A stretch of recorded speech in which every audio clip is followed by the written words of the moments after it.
Hi hello எல்லோரும் எப்படி இருக்கீங்க? நாம் இன்றைக்கி பார்க்க போகிறது ஒரு கப்பல் மாதாவோட கோவில். வாங்க வீடியோக்குள்ளே போகலாம். பார்த்திங்கன்னா நம்ம முகப்புலையே நம்ம நுழையும் போதே 3 மாதா சிறுவம் இருக்குது. 3மே ஒன்றோட ஒன்று சேர்ந்தா போல் இருக்குது. ஒரு மாதா குழந்தை இயேசுவை தூக்கி வச்ச மாதிரியும் கை கும்பிட்ட மாதிரியும் இன்னொரு மாதாவும் இருக்காங்க. இதை ஒட்டி பார்த்திங்கன்னா நமக்கு இது எப்படின்னா இது கடலுக்குள்ளேயே இருக்கும் இந்த கோவில், அந்த கரையை ஒட்டுனாப்புல. ஸோ பார்க்கும்போது இது ரொம்ப பிரம்மாண்டமாக இருக்கும். இப்போது பகலில் பார்க்குறனால உங்களுக்கு இப்படி தெரியுது. பட் நைட்லலாம் பார்த்தோம்னா ரொம்ப ஜெகஜோதியாக இருக்கும். பார்த்திங்கன்னா நம்ம இதுதான் ஸ்டார்டிங் படி. ஏறி உள்ளே நம்ம போகிறது.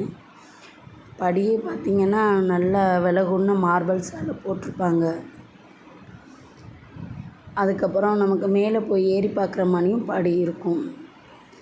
இந்த கோயில் ரொம்ப அதிசயமான கோயில் தான் நான் சொல்லுவேன். ஏன்னா இங்கே கேட்ட வரம் எல்லாமே கிடைக்கும்.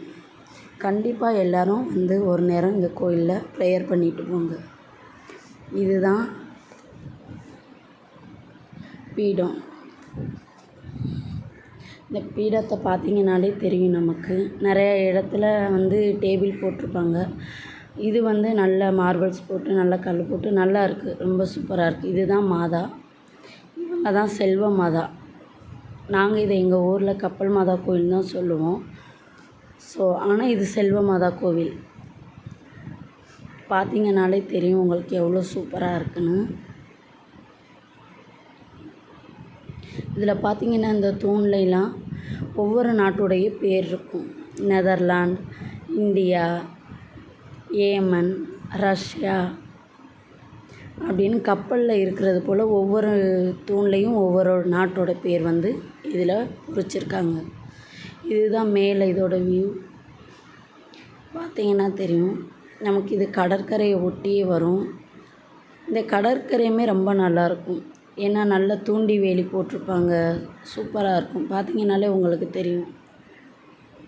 நம்ம உட்கார்றதுக்கு ஏற்ற மாதிரி அந்த கல்லாலேயே கட்டியிருப்பாங்க. ஸோ நம்ம உள்ளே நுழையும் போதே நமக்கு அது ஒரு ப்ரெசன்டேஷனாக இருக்கும். பார்த்திங்கன்னா தெரியும்.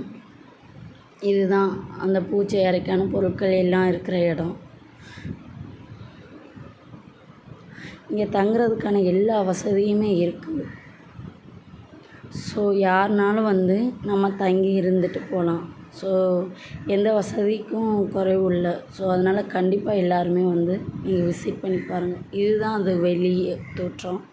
பார்த்திங்கனாலே தெரியும். 1974 இதை கட்டியிருக்காங்க. பார்த்திங்கன்னா குடி தண்ணீர், பாத்ரூம், அப்புறம் தேவையான நமக்கு கடை, அப்புறம் பார்க்கிங் வசதி எல்லாமே இருக்குது. கண்டிப்பாக நீங்கள் எல்லோரும் விசிட் பண்ணுங்கள். பாய்.